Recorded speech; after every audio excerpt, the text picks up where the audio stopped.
বলবো না, কিন্তু আপনার আমার সবার একটাই চাওয়া, সেটা হচ্ছে আমরা খুনি হাসিনার বিচার চাই। আমি খুনি হাসিনাকে ফ্যাসিস্ট বলার কারণে, এইরকম একটা টক শোতে থাকার কারণে, এটা সে আসলেই ফ্যাসিস্ট এটা বলার কারণে আমি 15 মাস জেল খেটেছি, কিন্তু সরকার পাল্টেছে, 5 মাস হয়ে যাচ্ছে আমি তার এখনো কোনো ধরনের বিচার পাই, এমনকি আপনারাও পান।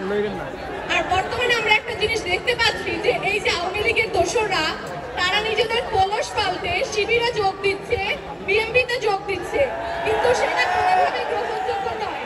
আপনাদের কি লজ্জা করে না? আপনাদের এত ক্ষমতার লোভ কেন? আপনারা নিজেদের জায়গা থেকে থাকেন, ক্ষমতায় আসতে পারলে আসেন, কিন্তু আমাদের একটাই চাওয়া, আমরা হাসিনার বিচার চাই এবং আমরা আওয়ামী লীগ নিষিদ্ধ চাই। ধন্যবাদ।